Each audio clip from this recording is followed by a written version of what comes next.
मनुष्य का शरीर बड़ा ही दुर्लभ है। कभी शास्त्रों में कहा, सभी संतों ने यही कहा कि बड़े भाग मानुष तन पावा, सुर दुर्लभ सद्ग्रंथ गावा। 84 लाख योनियों में भटकते भटकते पता नहीं फिर भटकना पड़ गया। ये मानव का शरीर एक नौका है जिसमें तुम बैठे हुए हो। यदि कोई संत महापुरुष गुरु इसका कर्णधार बन जाए तो अनायास ही संसार सागर से भगवान उसे पार उतार देते हैं। और अगर मनुष्य शरीर प्राप्त करने के बाद भी हम विषयों में भटकते रहें और दिन रात पैसा पैसा पैसा करते रहें तो मेरे प्रेमी उसी में फंस जाओ। फिर क्या होगा? सो परत्र दुख पावनी, सिर धुन धुन पछताए, काल ही कर्म ही ईश्वर ही मिथ्या दोष लगाए। फिर हम कहेंगे जी क्या करें, हमें तो समय नहीं मिला।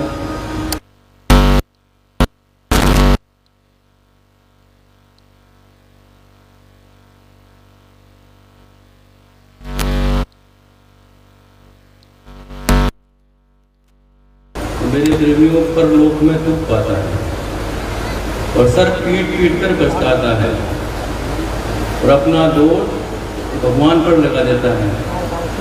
जाकर भगवान,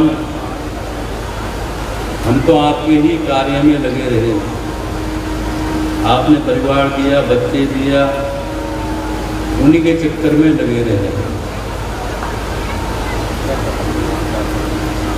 और मेरे प्रेमी यदि इस मनुष्य शरीर से भगवान नहीं मिले तो फिर कभी नहीं मिलेंगे, कभी कल्याण नहीं होगा।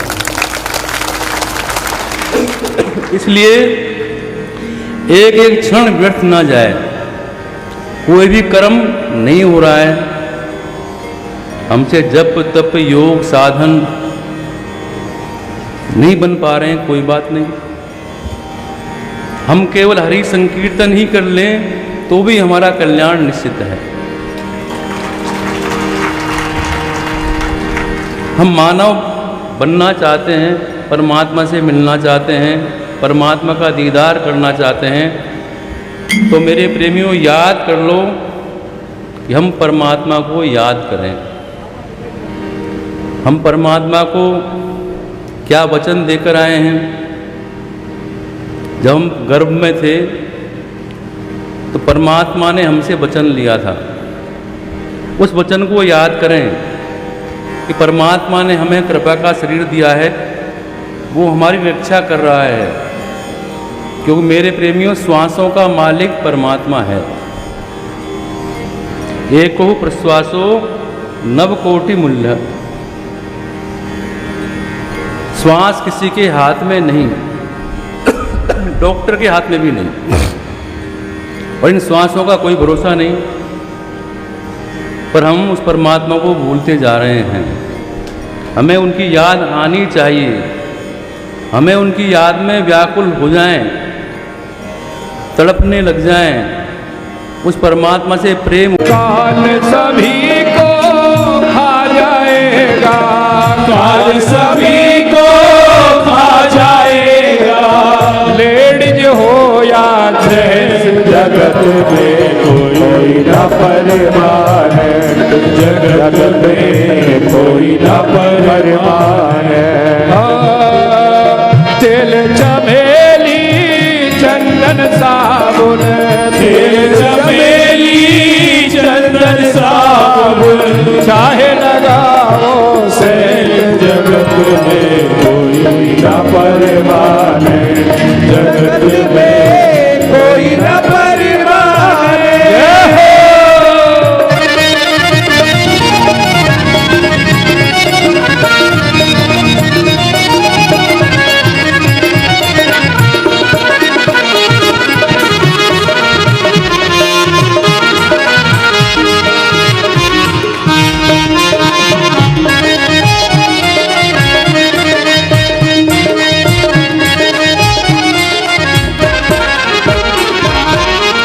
हरिद्वार चाहे काशी मथुरा घूमो दिल्ली कैंट रे प्यारे घूमो दिल्ली कैंट रे प्यारे घूमो दिल्ली कैंट मन में नाम प्रभु का राखो मन में नाम प्रभु का राखो धोती पहनो या पैंट जगत में कोई न परमाने जगत में कोई न परमाने जगत में कोई न परमाने बोलिए गुरु महाराज की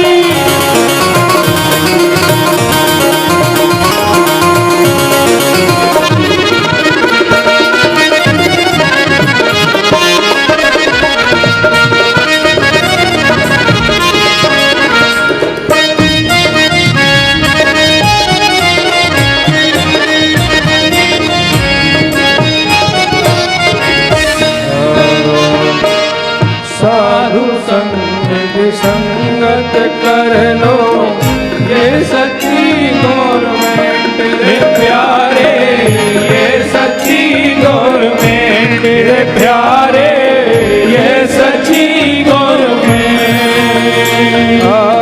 लाल सिंह कहे इस दफ्तर से लाल सिंह कहे इस दफ्तर से मत हो नायब से कोई शर्त नहीं रहता, वो निर्भय कृपा प्रदान करता है।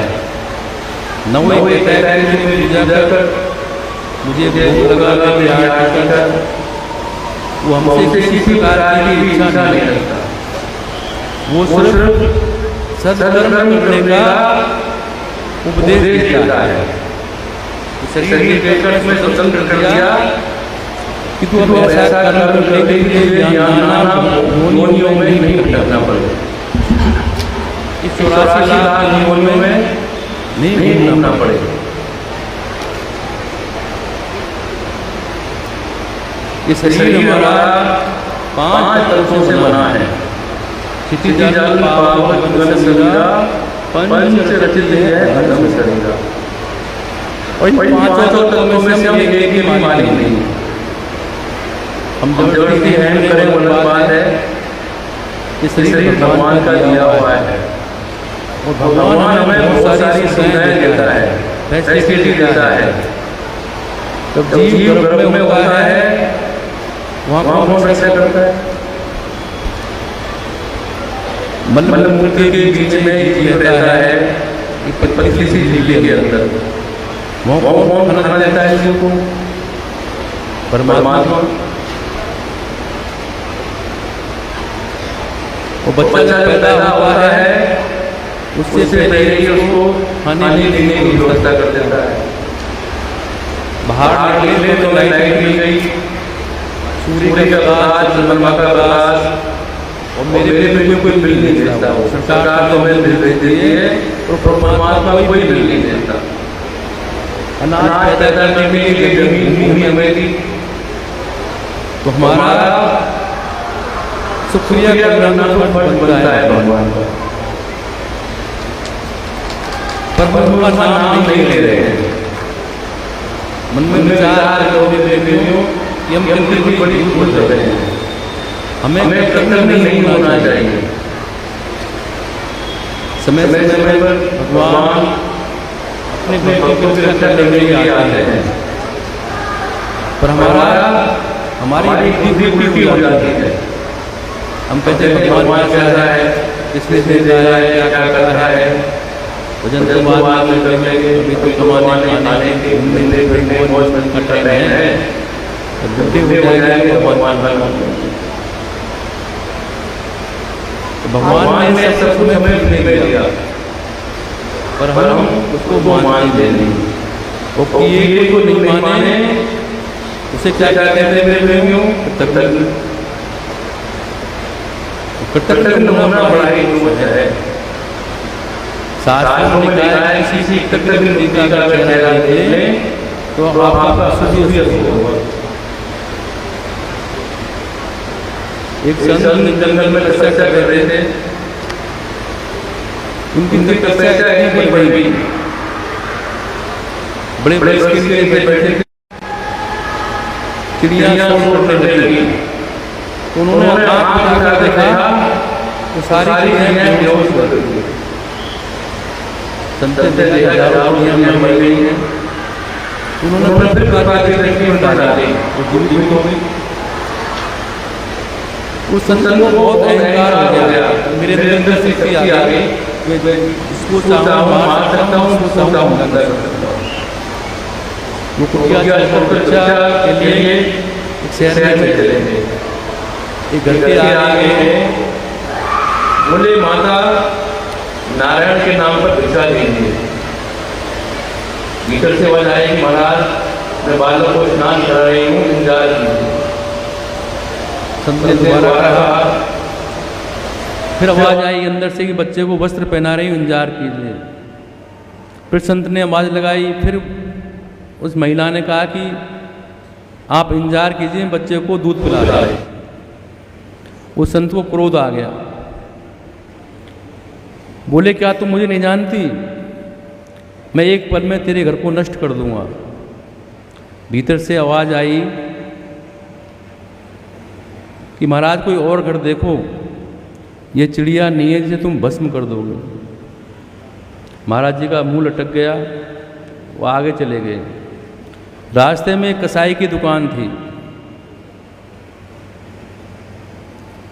कसाई की ओर देखा, संत ने कहा क्या तू मुझे नहीं जानता?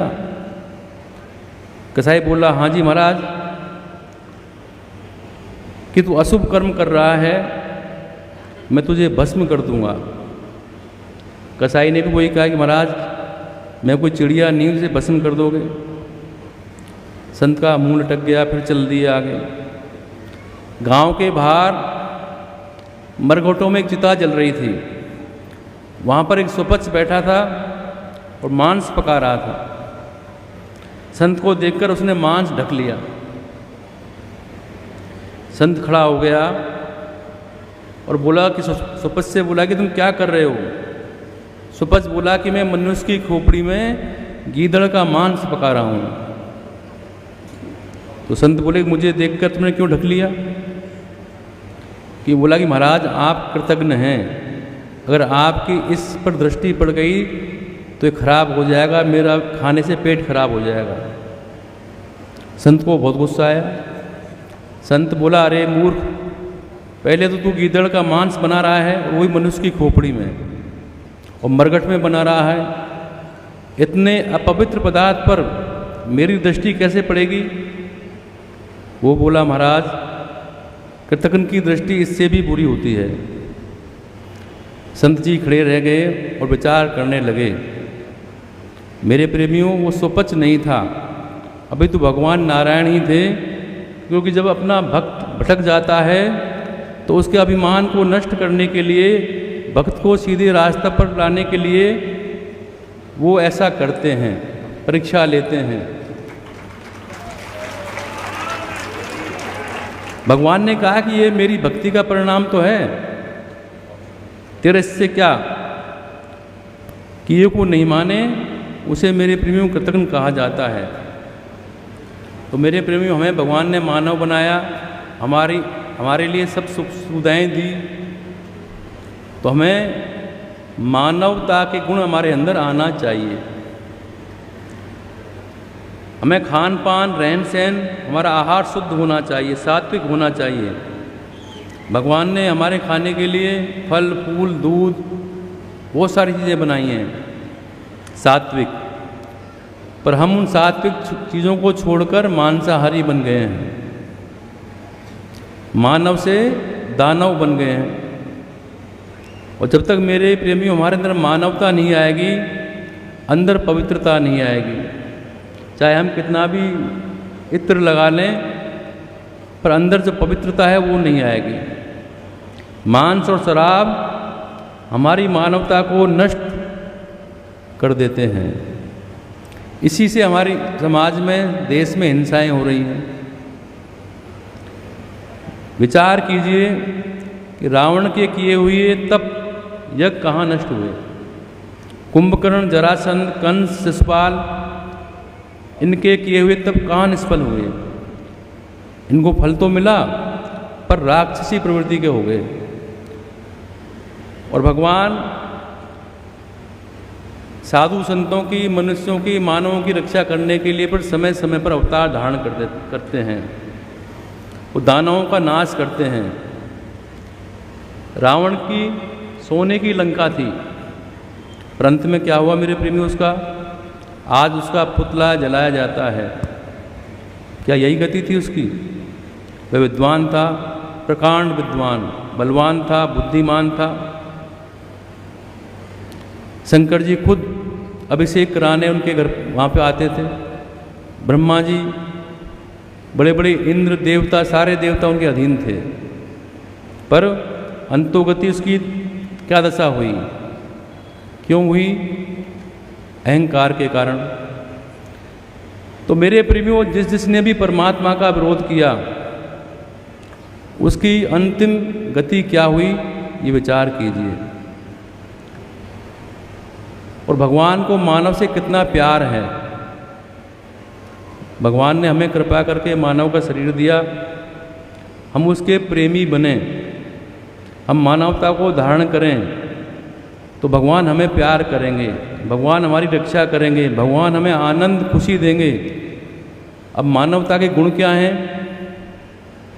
सत्य बोलना, क्रोध नहीं करना, इंद्रियों पर निग्रह करना, भगवान का पूजन करना, मनन करना, गुरुजनों को प्रणाम करना, उनकी सेवा करना, परिहित में लगना, किसी की निंदा नहीं करना, ये मानवता के गुण हैं। अब विचार कीजिए, इन गुणों में से आपके अंदर कितने गुण हैं? सत्य बोलना, क्रोध नहीं करना, इंद्रियों को वश में करना, भगवान का पूजन मनन करना, उसका ये गुण आपके अंदर है, भगवान का पूजन मनन करते होंगे। परिहित में लगना, किसी की निंदा नहीं करना। ऐसा कोई है सज्जन जिसने कभी किसी की निंदा नहीं की हो?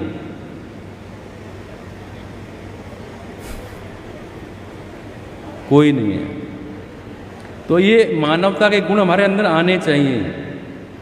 हम सेवा के द्वारा अहंकार पर विजय प्राप्त कर सकते हैं और संत और भगवंत दोनों को प्राप्त कर सकते हैं। अब सच्ची सेवा क्या है? सच्ची सेवा है गुरु की आज्ञा का पालन करना, पहली बात। और धैर्य रखना, इन दोनों को नहीं खोना चाहिए। गुरु की आज्ञा के अनुरूप चलते चलते ही गुरु की सेवा होती है, ऐसा प्रमाण मिलता है। ये गुरु जो कहें उसको मान लो। गुरु क्या करता है वो तुम नहीं करो, क्योंकि वो गुरु है, वो मल्लाह है, वो तैर कर निकल जाएगा और आप में डूब गए तो कौन बचाएगा?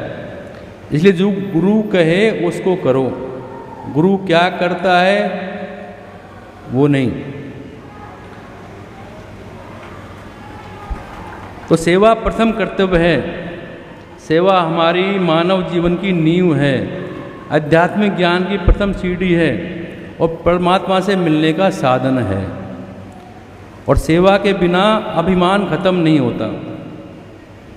सेवक में अभिमान नहीं होता। अगर सेवा कोई कर रहा है उसके अंदर अहंकार अभिमान है तो सेवक नहीं है। ये लक्षण है सेवक के जो है कि जो जिसके अंदर अहंकार है वो सेवक नहीं है। काम, क्रोध, मद, लोभ, अहंकार, मात्सर्य, ये छहों चीज़ें सेवा करने से नियंत्रण में आ जाती हैं। इसलिए आध्यात्मिक ज्ञान का प्रथम चरण सेवा है।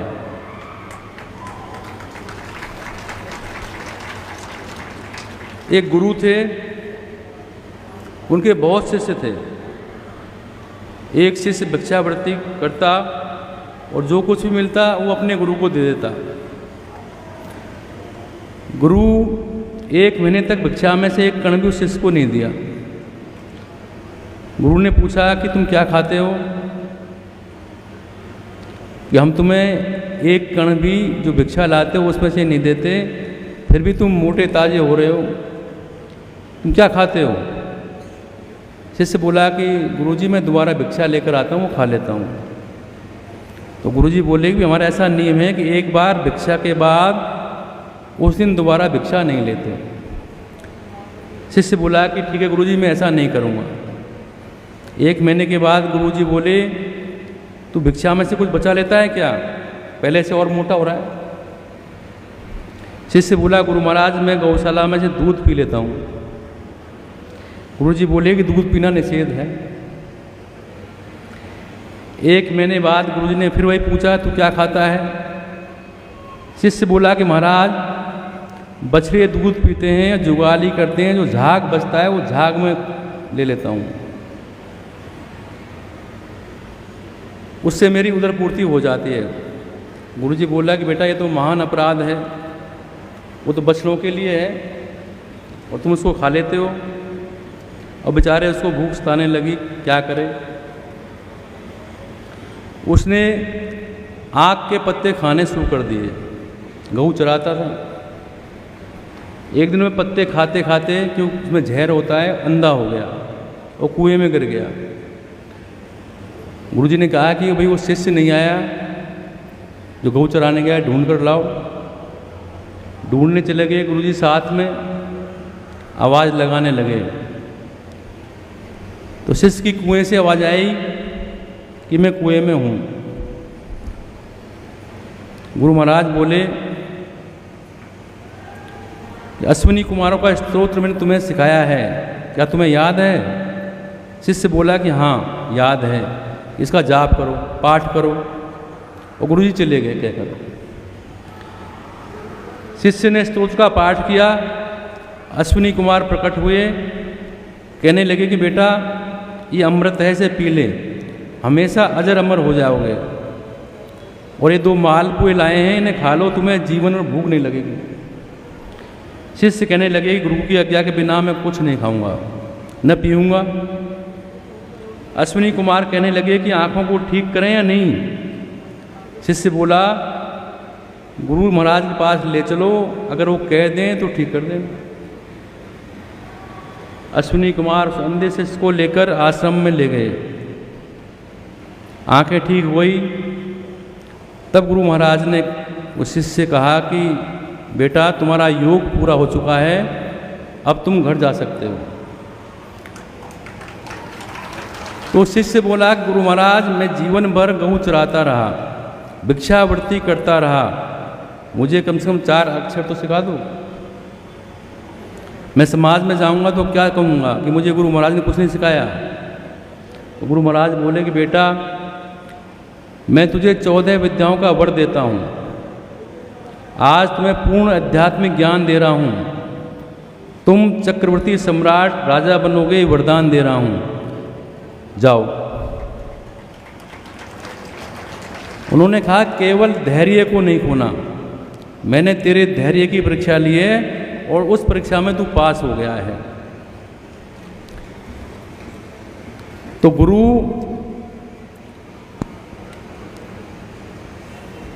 की जो शरण में चले जाता है और गुरु की आज्ञा का पालन करता है, धैर्य रखता है, उसका परम कल्याण होता है। नारायण। जो शरण गुरु की आया, इह लोक सुखी परलोक सुखी।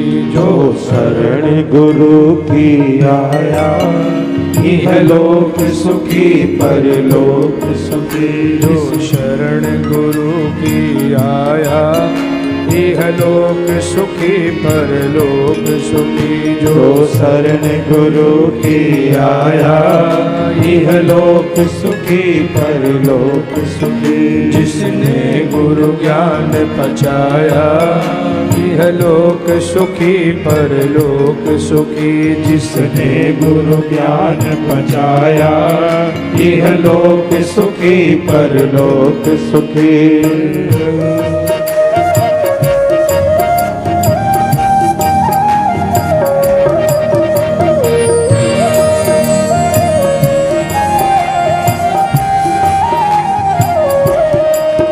रामायण में शिव जी कहते, रामायण में शिव जी कहते, भागवत में सुखदेव जी कहते, भागवत में सुखदेव जी कहते, गुरुवाणी में नानक कहते, गुरुवाणी में नानक कहते। जिसने हरि नाम कमाया, जिसने हरि नाम कमाया, इहलोक सुखी परलोक सुखी। इहलोक सुखी परलोक सुखी। जो शरण गुरु की आया, इहलोक सुखी परलोक सुखी। जय हो।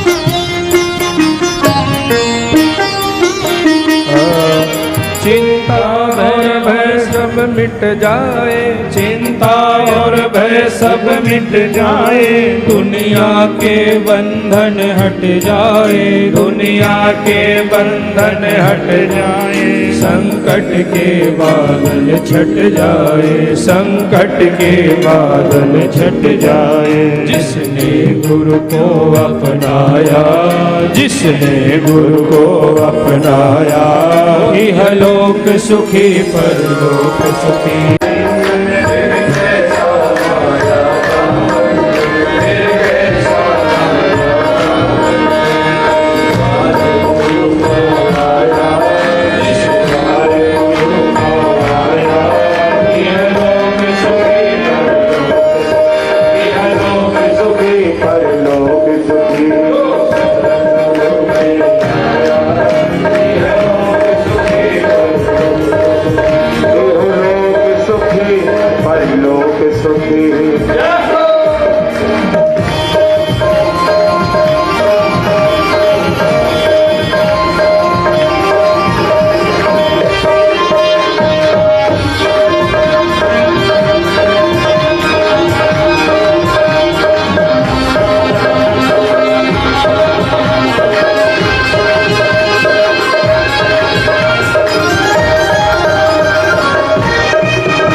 गर्मी बहुत है।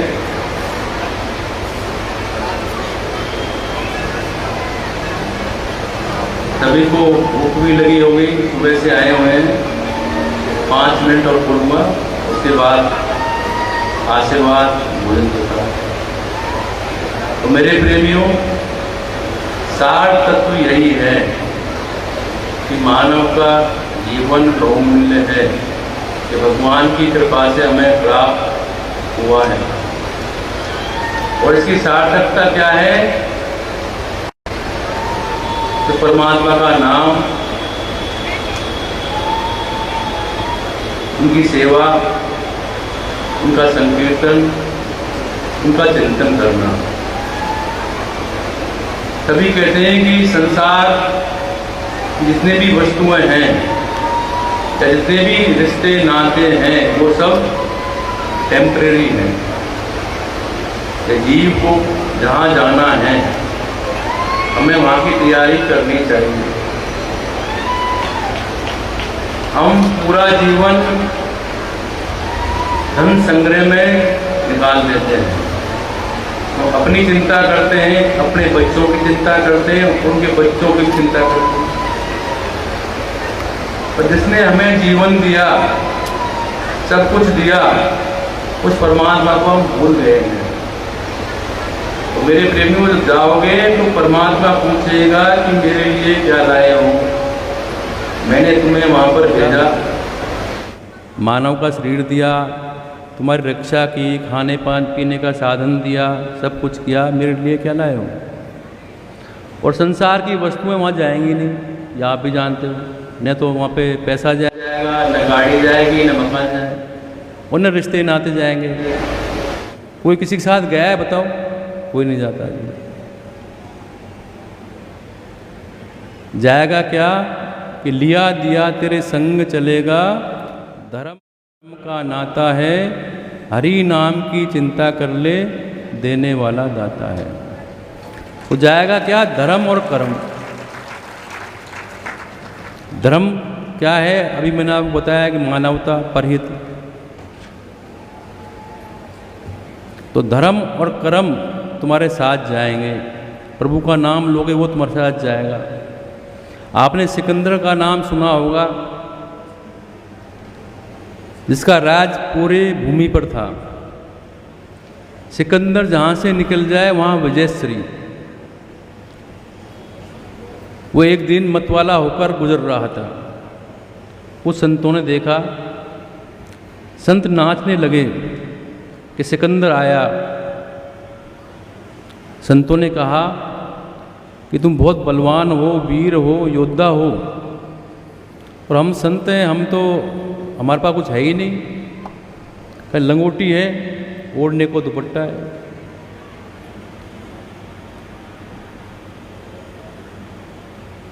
और कपड़ा फट जाता है, तुम सुई से सिल लेते हैं। हम मरेंगे तो कुछ ले नहीं जाएंगे, लेकिन आप वीर योद्धा हो, ये सुई ले जाना और हमें परलोक में दे देना। वो बोला, कैसी बात करते हो, मरने के बाद तो कुछ जाएगा नहीं। तो संत बोले, बस तेरे को यही समझाना है, तुम हजारों खोपड़ी काट रहे हो, हजारों लाखों लोगों को मार रहे हो अपने बल के अहंकार में, और सुई भी ले जाने की ताकत तुम्हारे अंदर नहीं है। एक सुई भी नहीं ले जाएगा। किसके लिए कर रहा है? तब सिकंदर ने आदेश दिया, उसको मर्म समझ में आ गया संतों का। तो सिकंदर ने कहा कि जब मैं मरूं तो मेरे विमान से मेरे दोनों हाथ बाहर लटका देना,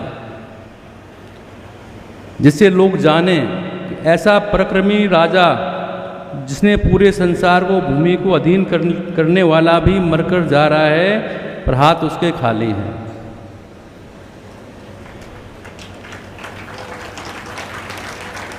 चले गए दुनिया जो दुनिया के बानी थे। सिकंदर जब गया तो उसके दोनों हाथ खाली थे। तो मेरे प्रेमियों, हमको साथ नहीं ले जाएंगे। साथ जाएगा तो उस परमात्मा का नाम, हमारे कर्म जो हमने पुण्य कर्म किए हैं, सेवा किए, वो साथ जाएगी। जो चीज़ साथ जाएगी उस पर हम विचार करें। आप अच्छा कर्म करते होंगे, मैं नहीं कह रहा हूँ नहीं करते, गुरु को मानते हो, भगवान को मानते हो, पूजा करते होंगे, पर कहीं गलती हो रही है तो उसमें सुधार कर लीजिए, नहीं कर रहे हो तो कीजिए, जिससे आपका परम कल्याण होगा। उस परमात्मा का नाम ही परम कल्याण करने वाला है। हम परमात्मा को समर्पण कर दें, शरणागति कर दें, फिर आनंद ही आनंद है। तो यही कहते हुए आज विजयदशमी का पर्व है। आप सबको बहुत बहुत शुभकामनाएं, मंगल कामनाएं। भगवान माँ भगवती आप पर कृपा करें, आपका कल्याण करें, आपके सभी दुखों का निवारण करें। तो परमात्मा का नाम को याद कर लो, परमात्मा का नाम लेना है। सद्गुरुदेव भगवान की कल सब लोग प्रार्थना कर रहे थे, परसों भी कल भी, कि गुरुजी मौसम साफ रहना चाहिए, बरसात न हो। मौसम साफ है तो बोले गर्मी ज़्यादा है। आपने प्रार्थना की, आपकी प्रार्थना सुन ली, अब क्या शिकायत।